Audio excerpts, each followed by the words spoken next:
तमामी हजरात का शुक्रिया अदा करता हूँ और ये पैगाम आप हजरात तक पहुँचाने जा रहा हूँ कि मेरे दोस्तों बुजुर्गों, इस वक्त पूरे हिंदुस्तान के अंदर एक अजीबो गरीब हवा, जो नफरत की हवाएं चल बसी है, चल चुकी है, और उस हवाओं के झोंकों से नामालूम मुसलमानों को टारगेट किया जा रहा है, टॉर्चर किया जा रहा है मेरे दोस्तों बुजुर्गों। लेकिन हम एक अपने आकाए मदनी जनाब मुहम्मदुर रसूलुल्लाह सल्लल्लाहु अलैहि वसल्लम के एक बेहतरीन उम्मती होने के नाते आज के इस बज़्म पुरबहार से, आज के आल इंडिया मुशायरे से एक पैगाम आप तक पहुंचाने जा रहा हूं। वो मोहब्बत का पैगाम है, वो अखुव्वत का पैगाम है, वो भाईचारगी का पैगाम है मेरे दोस्तों बुजुर्गों।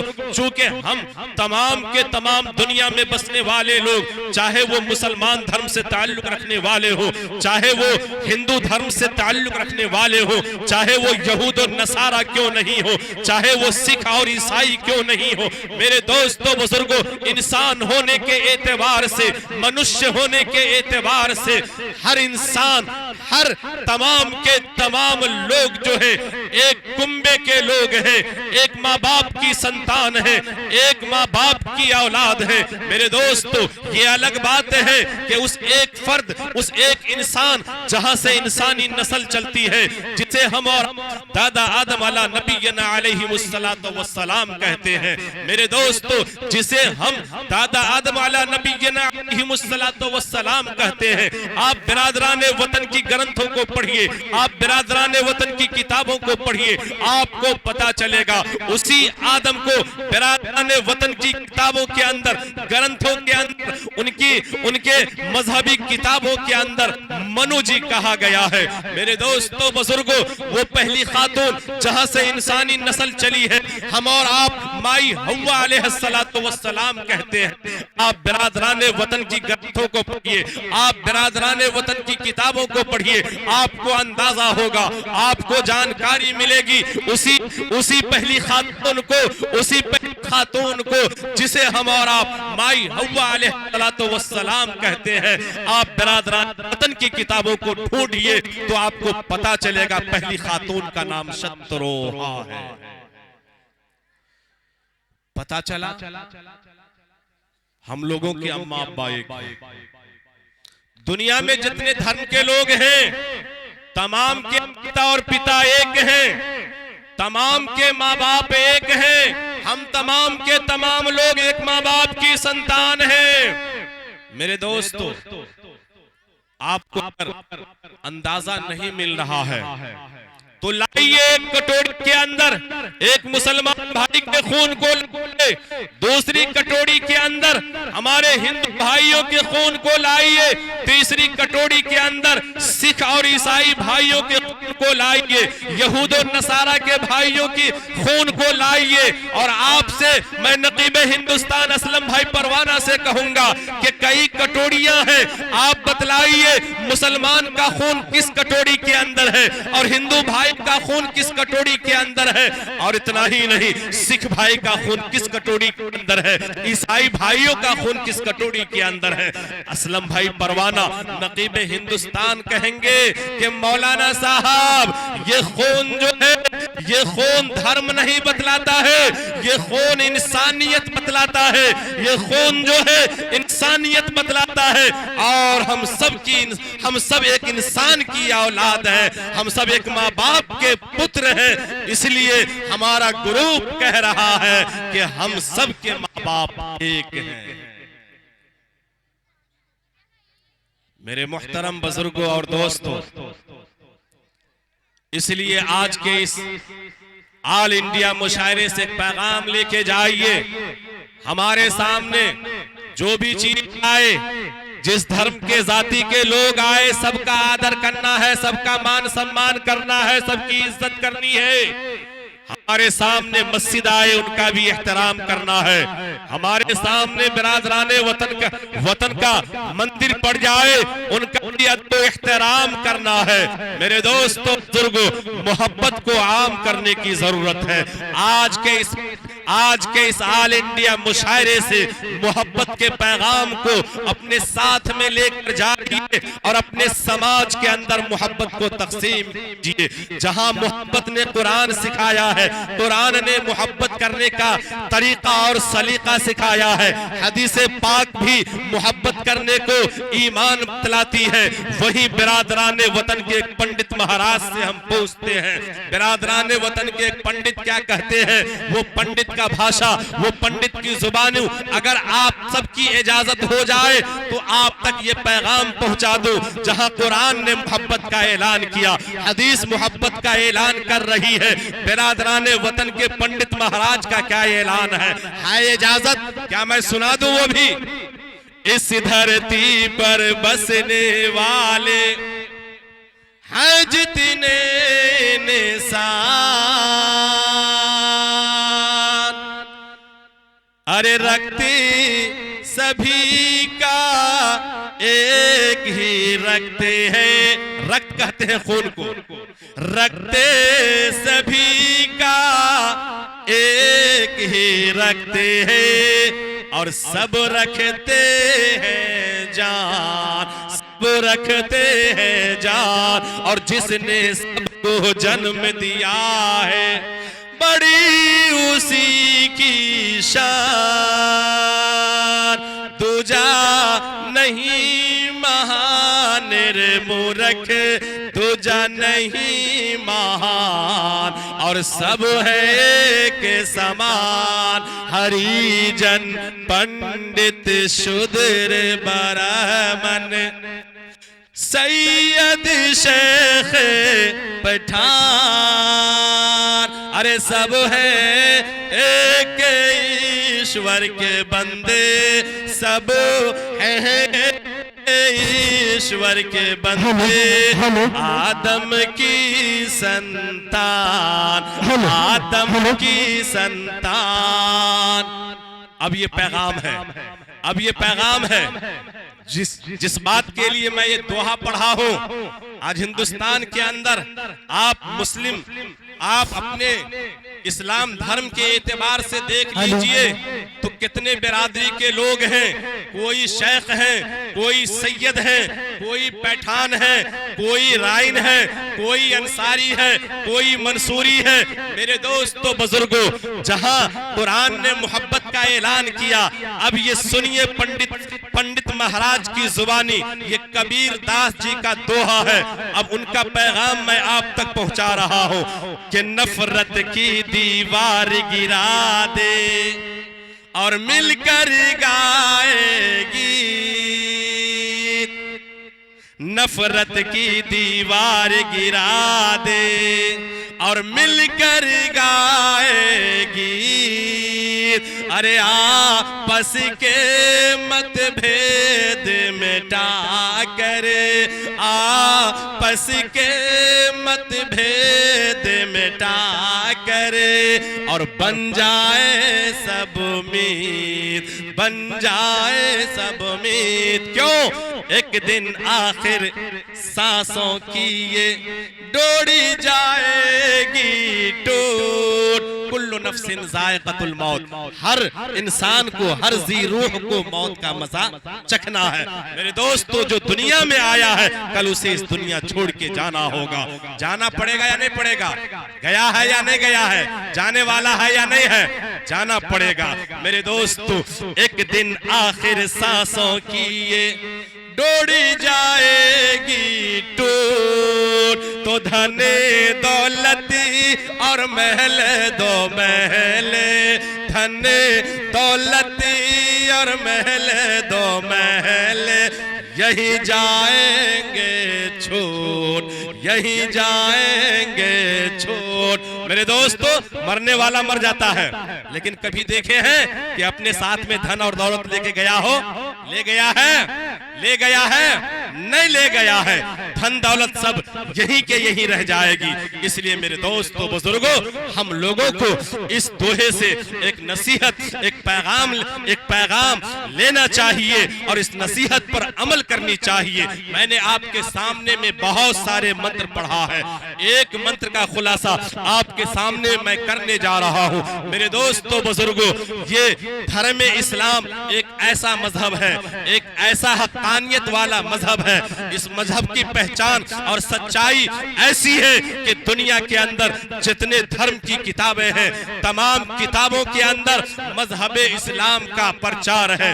मजहब इस्लाम के बारे में बहुत सारी बातें बताई गई है और हमारे नबी, हम सब के नबी, जो मुसलमानों के भी नबी हैं, जो बिरादरान वतन के भी नबी हैं, जो हमारे काफिर भाइयों के भी नबी हैं, जो यहूदो नसारा के भी नबी हैं, जो पूरे आलम इंसानियत के नबी हैं, उस नबी के बारे में उसका चर्चा और उनकी तारीफें तमाम ग्रंथों के अंदर मौजूद है। मेरे दोस्तों बुजुर्गों, एक मंत्र जो आपके सामने मैं पढ़ा था, कृष्ण अवतार न्यातम प्रीतम बलोतम स्वानम सतीमा संगरम चाक उधारम ला इलाहा हरनि पापन इल्ला लम्मा परम पदम जन्म बैकुंठ प्राप्ति जपो नामे मोहम्मदम। मेरे दोस्तों बुजुर्गों, आप लोग क्या बिरादराने वतन के यहाँ एक देवता है जिसे बिरादराने वतन हिंदू समाज उसे कृष्ण महाराज जी के नाम से पुकारते हैं। मेरे दोस्तों बुजुर्गों, ये कृष्ण महाराज जी हैं और वो आपके धर्म की बातें, आपके नबी की बातें वो किस अंदाज में कर रहे हैं, जरा समात फरमाइए। वो कृष्ण महाराज जी अर्जुन जी से कह रहे हैं, कृष्ण अवतार, ए अर्जुन सुनो सुनो, आने वाले दौर में, आने वाले समय में, आने वाले दौर के अंदर इस पृथ्वी के ऊपर, इस धरती के ऊपर एक ऐसा बालक, एक ऐसा अवतार आने वाला है, एक अंतिम महाऋषि आने वाले हैं, एक ईश्वर का कल्पना आने वाला है, एक संसार का दाता आने वाला है, एक हम गरीबों का आका आने वाला है। वो फरमाते हैं, ए अर्जुन जानते हो वो कितने पावरफुल आदमी होंगे, वो कितने रुतबे वाले होंगे, वो कितने मर्तबे वाले होंगे और उनकी पहचान क्या होंगी।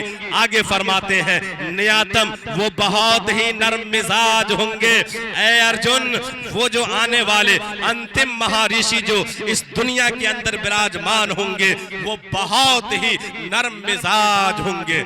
आगे फरमाते हैं, प्रीतम ए अर्जुन, वो जो आने वाले नबी अंतिम महाऋषि जो इस धरती के ऊपर विराजमान होंगे वो बहुत ही लोकप्रिय होंगे, बहुत ही लोकप्रिय होंगे। आगे फरमाते हैं, ए अर्जुन, वो जो अंतिम महाऋषि इस दुनिया में विराजमान होने वाले हैं वो बहुत ही बलूतम, वो शक्तिशाली इंसान होंगे। ऐ मेरे दोस्तों बुजुर्गों, आप अपने नबी की तारीख को थोड़ी देर के लिए सामने पढ़िए, सामने लाइए और तारीख से पूछिए कि ऐ तारीख तू हमें नबी बलवान कैसे थे, नबी शक्तिशाली कैसे थे, तो वो आपको तारीख बताएंगी। लेकिन मैं आपको एक पंडित जी के बारे में, एक पंडित जी से हमने सवाल किया कि आप अपने धर्म के एतबार से एक पैगाम, एक बात हमें बताइए। वो बात क्या है? आपके धर्म के अनुसार शक्तिशाली कौन थे, सबसे बड़े बलवान कौन थे? वो कहते हैं कि राम जी। क्या जवाब दिया? राम जी। हमने कहा वो कैसे? कहा राम जी बलवान इसलिए थे कि जब राजा जनक को जनकपुर के अंदर अपनी पुत्री की शादी रचवानी थी, उन्होंने शर्त लगाया, जो कोई मेरे धनुष को तोड़ देगा उससे अपनी पुत्री की शादी करवाऊंगा। मेरे दोस्तों, बड़े बड़े वीर आए, बड़े बड़े पहलवान आए, लेकिन किसी ने उनके धनुष को तोड़ नहीं सका। राम जी गए, धनुष को उठाए और तोड़ दिए। एक को यूं फेंका, जनकपुर में गिरा, जनकपुर धाम हो गया। एक को यूं फेंका, वो धनुषा में गिरा, वो धनुषा धाम हो गया। उसके बाद हमने कहा और कौन बलवान है, तो कहा हनुमान जी। कहा उनका क्या किरदार है, उन्होंने क्या रोल अदा किया है। वो फरमाते हैं कि जब लक्ष्मण जी को संजीवनी बूटी की जरूरत पेश आई थी तो उन्होंने हनुमान जी को श्रीलंका भेजा। वहां जाकर के हनुमान जी ने संजीवनी बूटी को तलाशी किया, नहीं मिला तो वो पहाड़ ही उठा कर ले आए, इसीलिए वो बलवान है। हमने कहा मेरे धर्म के अनुसार भी एक बहुत बड़े बलवान गुजरे हैं जो बलवान ही नहीं महाबलवान है। फौरन पंडित जी पूछते हैं क्या कारनामा है, कौन सा काम किया है। हमने कहा उसका काम सुनना चाहते हैं तो उसके काम को सुनिए। वो इतने बड़े बलवान थे, इतने बड़े बलवान थे, एक मर्तबा उंगली से इशारा चांद की जानिब करता है, चांद दो टुकड़े हो जाते हैं, और एक मर्तबा उंगली से इशारा सूरज की जानिब उन्होंने किया, डूबा सूरज को पलटा दिया। वो इतने बड़े बलवान थे। उसी को शायर ने शेर के अंदाज में क्या नक्शा खींचा है। हुक्म पैगंबर के सुनते ही सूरज लौट के आए हैं। अरे हुक्म पैगंबर के सुनते ही सूरज लौट के आए हैं। हुक्म पैगंबर के सुनते ही सूरज लौट के आए हैं। शजर के नीचे कंकरियों को कलमा पढ़ते पाए हैं। शजर के नीचे कंकरियों को कलमा पढ़ते पाए हैं। चांद शक ही चांद शक, चांद शक ही चांद शक, चंदा आसमान पे दो पारा हो गया। बातिल का गुरूर पारा पारा हो गया। बातिल का गुरूर पारा पारा हो गया। मेरे दोस्तों बुजुर्गों, एक मर्तबा का वाकया है। अल्लाह के नबी जनाब मोहम्मद रसूलुल्लाह सल्लल्लाहु अलैहि वसल्लम हजरत अली कर्रमल्लाहु वजहू रज़ी अल्लाह ताला अन्हु के जानू मुबारक पर आराम फरमा रहे थे। मेरे दोस्तों ये असर के वक्त, असर से पहले की बात है, ये असर से पहले की बात है। असर का वक्त होता है, आजान होती है, आजान हो गई। हजरत अली सोचने पर मजबूर हो गए कैसे हम अल्लाह के नबी को दे। अगर हम जगाएंगे अल्लाह के नबी को दिक्कत होंगी, तकलीफ पहुंच जाएंगी। हजरत अली जगाते नहीं है। वक्त गुजरता जा रहा है, गुजरता जा रहा है। अल्लाह के नबी असर की नमाज भी नहीं पढ़ रहे हैं, वक्त गुजरता जा रहा है। मेरे दोस्तों बुजुर्गों, ऐसा हो गया कि सूरज डूब जाता है और अल्लाह के नबी की आंख खुलती है। कहा अली क्या बात है, क्या बात है, अंधेरा सा आ गया, मगरिब का वक्त, मगरिब का टाइम हो गया, क्या बात है, क्यों नहीं जगाया। कहा अल्लाह के नबी आपको मैं इसलिए नहीं जगाया, आपको तकलीफ हो जाती। अच्छा ये बतलाओ, फिक्र करने की जरूरत नहीं है, अदा नमाज पढ़ोगे या कज़ा नमाज पढ़ोगे, अदा नमाज पढ़ोगे या कज़ा नमाज पढ़ोगे। हजरत अली ने कहा कि या रसूल अल्लाह, अरे हम कज़ा क्यों, जब अदा है, अदा हमें मिल रही है तो हम कज़ा नमाज क्यों अदा करेंगे, हमको तो अदा ही चाहिए। अल्लाह के जनाब मोहम्मद रसूलुल्लाह सल्लल्लाहु अलैहि वसल्लम एक मर्तबा सूरज की जानिब उंगली का इशारा करते हैं, डूबा सूरज पलटा है और असर का वक्त होता है। अल्लाह के नबी हजरत अली ये दोनों मिलकर के असर की नमाज अदा किया।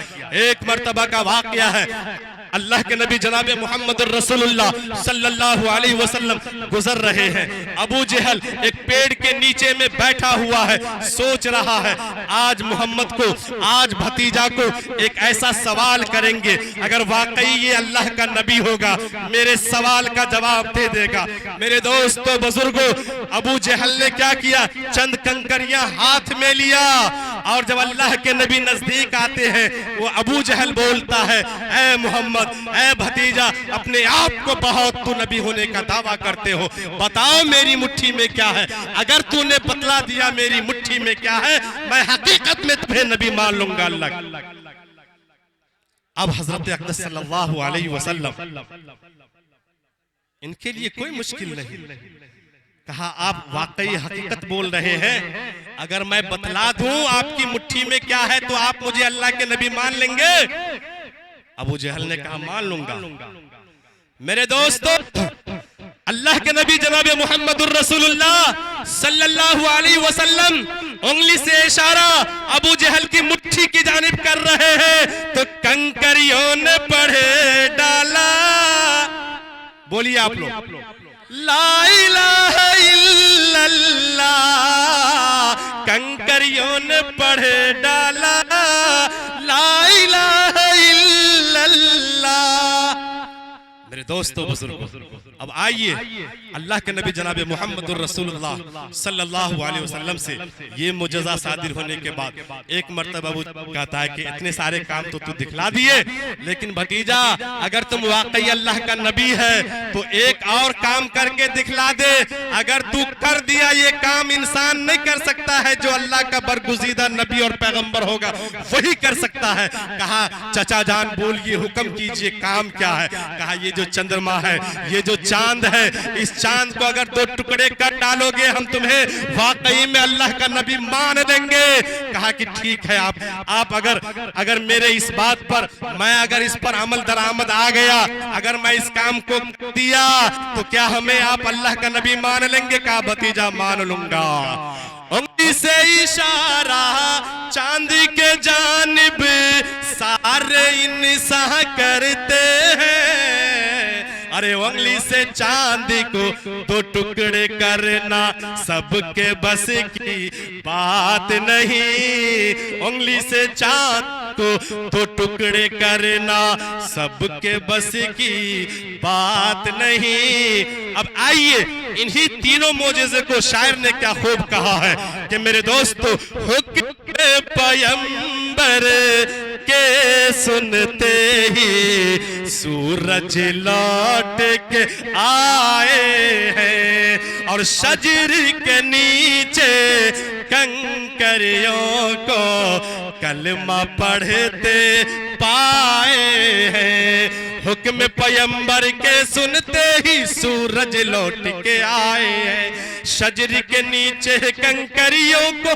कलमा पढ़ते पाए हैं। अरे चांद शक चांद शक चंदा आसमान पे दो पारा हो गया, बातिल का गुरूर पारा हो गया।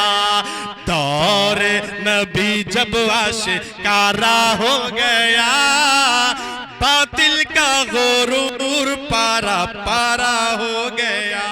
अलगर्ज दोस्तों बुजुर्गों, वो कृष्ण महाराज जी कहते हैं वो उत्तम, वो जो अंतिम महर्षि इस रूए जमीन पर विराजमान होंगे, उनकी एक पहचान ये होंगी, वो बहुत ही शक्तिशाली इंसान होंगे, वो बहुत ही शक्तिशाली इंसान होंगे। आगे फरमाते हैं, ओ अर्जुन जानते हो वो जो इतने बड़े महान दुनिया में तशरीफ लाएंगे वो कितने मर्तबे वाले होंगे, कितने रुतबे वाले होंगे, आपको पता है? तो सुन लीजिए मेरे दोस्तों, वो फरमाते हैं वो इतने बुलंद आली मकाम वाले होंगे, जब इस रूए जमीन के ऊपर आएंगे चाकू धर्म उनके चार धर्म रक्षक होंगे, उनके चार यार होंगे, चाकू धर्म उनके चार दोस्त होंगे, चार साथी होंगे, चार धर्म रक्षक होंगे। पूछिए स्टेज के उलमाए किराम को, जब अल्लाह के नबी जनाब मुहम्मदुर रसूलुल्लाह सल्लल्लाहु अलैहि वसल्लम इस दुनिया में तशरीफ लाते हैं, आपके चार यार थे या नहीं? एक यार का नाम सैयदना अबू बकर सिद्दीक रज़ियल्लाहु ताला अन्हु, दूसरे यार का नाम सैयदना उमर फारूक रज़ियल्लाहु ताला अन्हु, तीसरे यार का नाम हजरत उस्मान गनी रज़ियल्लाहु ताला अन्हु और चौथे यार का नाम हजरत अली रज़ियल्लाहु ताला अन्हु। चाकू धारम उनके चार यार होंगे। आगे फरमाते हैं ला इलाहा पापन, ए अर्जुन वो जो अंतिम महर्षि इस दुनिया में आएंगे, इस जमीन पर विराजमान होंगे, वो ईश्वर की जानिब से एक पैगाम लेके आएंगे, एक संदेश लेके आएंगे। वो संदेश क्या होगा? ला इलाहा हरने पापन, वो संदेश होगा ला इलाहा इल्लल्लाह। यानी ऐसा संदेश होगा, ऐसा कलमा लेकर के वो तशरीफ लाएंगे कि जो भी दुनिया का पापी, जो भी दुनिया का गुनहगार इस कलमे को एक बार अध्ययन करेगा, एक मर्तबा पढ़ लेगा, हरनी पापन, उसके तमाम के तमाम पाप मिट जाएंगे, उसके तमाम के तमाम पाप खत्म हो जाएंगे। वो ऐसा पावरफुल कलमा लेके, ऐसी शरीयत लेके, ऐसा पैगाम लेके इस दुनिया के अंदर विराजमान होंगे। आगे फरमाते हैं अर्जुन जी से कृष्ण जी कह रहे हैं कि ओ लोगो, ओ अर्जुन और ऐ दुनिया के लोगो, सुनो, अगर तुम जन्नत में जाना चाहते हो, अगर तुम स्वर्गीय बाशी बनना चाहते हो, अगर तुम बैकुंठ का हकदार बनना चाहते हो, अगर तुम ये चाहते हो कि हम स्वर्ग में चले जाए, तो सिर्फ ला इलाहा इल्लल्लाह से काम चलने वाला नहीं है। ला इलाहा इल्लल्लाह से सिर्फ काम नहीं चलेगा, गुनाह माफ हो जाएंगे, गुनाह मिट जाएंगे। लेकिन अगर तुम स्वर्गीय बाशी बनना चाहते हो, अगर तुम जन्नत में जाना चाहते हो, जपो नामे मुहम्मद, तो सिर्फ ला इलाहा इल्लल्लाह से काम नहीं चलेगा, उसके साथ में मुहम्मदुर रसूलुल्लाह को भी मिलाना होगा। मेरे दोस्तों बुजुर्गों, तो ला इलाहा इल्लल्लाह सिर्फ पढ़ेंगे तो गुनाह माफ होगा, लेकिन डायरेक्ट जन्नत में नहीं चले जाइएगा, बल्कि उसमें जाने के लिए मोहम्मद सल्लल्लाहु अलैहि वसल्लम की गुलामी में आना होगा, अपने नबी को मानना होगा। अगर आप अपने नबी अंतिम महर्षि जनाब मुहम्मदुर रसूलुल्लाह सल्लल्लाहु अलैहि वसल्लम के उम्मती बन रहे हैं, उसकी गुलामी में आ रहे हैं, उसकी बताई हुई जिंदगी को अपने तर्ज अमल में ला रहे हैं, तो जपो नामे मुहम्मद, आप जन्नती हो जाएंगे, आप स्वर्गीय बाशी हो जाएंगे। बस दो शेर कह करके, चूंकि पुर्जा मेरे सामने में आ गया है, असल में हालात के ऊपर बोलना चाह रहा था, आज मैं हालात के ऊपर बोलना चाह रहा था, आज मैं सऊदी अरब के ऊपर बोलना चाह रहा था। आज वो सऊदी अरब जो आले सऊद है, मेरे दोस्तों बुजुर्गों, ये आले सऊद नहीं, ये आले यहूद हो चुका है, ये आले यहूद हो चुका है। यहूदियत को उन्होंने 74 साल में 70 साल तक छुपाए हुआ था। ये 4 साल के अंदर जब से बिन सलमान हुकूमत में आया है, 15 जून 2017 में, जब 15 जून 2017 के अंदर बिन सलमान की हुकूमत आती है और मुस्लिम दोशीज़ाओं के चेहरे से जब वो पर्दे को खत्म करते हैं, और इतना ही नहीं बल्कि यहूदियत के एक एक अहकाम को मुल्क अरब के अंदर नाफिज करने लगते हैं, और इतना ही नहीं 4 साल में जब उसकी मुखालफत नहीं हुई तो वो हद से तजावुज करता चला गया, इतना ज्यादा तजावुज कर गया मेरे दोस्तों कि लीजिए अब तबलीग के ऊपर बैन लगा दिया, तबलीगी जमात के ऊपर बैन लगा दिया। सऊदी अरब में आप कोई जलसा नहीं कर सकते हैं, सऊदी अरब में कोई दीन की तालीम नहीं दे सकते हैं, अगर आपने दे दिया आपको डायरेक्ट फांसी पर चढ़ा दिया जाएगा,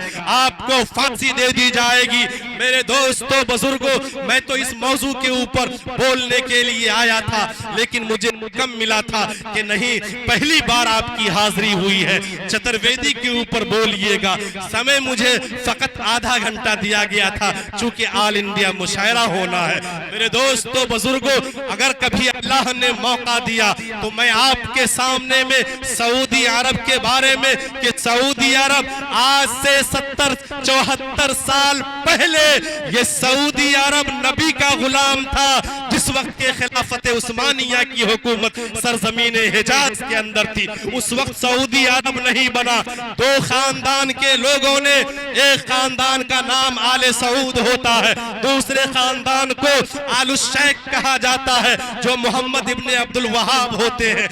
1948 ईस्वी के अंदर मेरे दोस्तों बुजुर्गों, इन दोनों खानदान वालों ने अमेरिका की ताउन से, अमेरिका की मदद से ये खिलाफत उस्मानिया का ईंट से ईंट बजा देते हैं और मुसलमानी हुकूमत को के तख्तो ताज को उन्होंने छीन लिया, उन्होंने खत्म कर दिया। और आले सऊद और आलु शेख ये दोनों खानदान वालों ने सऊदी अरब के अंदर अमेरिका की ताउन से, यहूदी की ताउन से वो तख्ता नशी पर बैठते हैं। उसके बाद क्या होता है, उसके बाद बस 5 मिनट, उसके बाद क्या होता है, उसके बाद ये होता है मेरे दोस्तों, सन 1948 के अंदर ये हुकूमत में आते हैं। सबसे उस वक्त मुल्क अरब का नाम सरजमीने हिजाज था, उस वक्त मुल्क अरब का नाम सरजमीने हिजाज था। लेकिन जब ये आलु शेख और आले सऊद की हुकूमत आई, सबसे पहले सरजमीने हिजाज का नाम बदला, जिसका नाम सरजमीने हिजाज था। एक खानदान जो आले सऊद है, अमेरिका का हुक्म हुआ अपने आबा और अजदाद के नाम पर सऊदी अरब का नाम रखो। उन्होंने सरजमीने हिजाज से बदल करके, और आले सऊद खानदान से ये लोग आते थे, उन्होंने अपने खानदान, अपने आबा और अजदाद के नाम पर सऊदिया अरबिया का नाम रखा, सऊदिया अरबिया।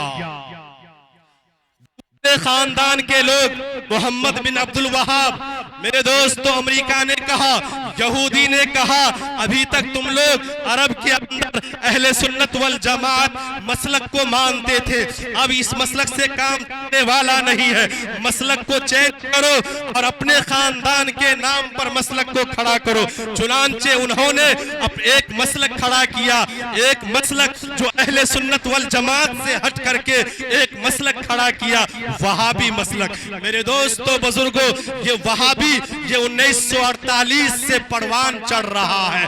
आज पूरी दुनिया को सऊदी ने बर्बाद किया, यहूदी ने बर्बाद किया सऊदी को, और सऊदी ने बर्बाद किया पूरे आलम में इस्लाम के मुसलमानों को।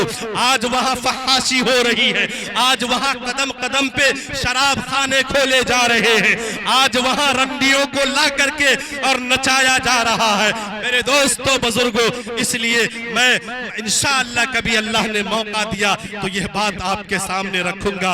अफसोस और दुख हो रहा है, अरे तू इधर उधर की न बात कर, ये बता ये काफिला लुटा है क्यों?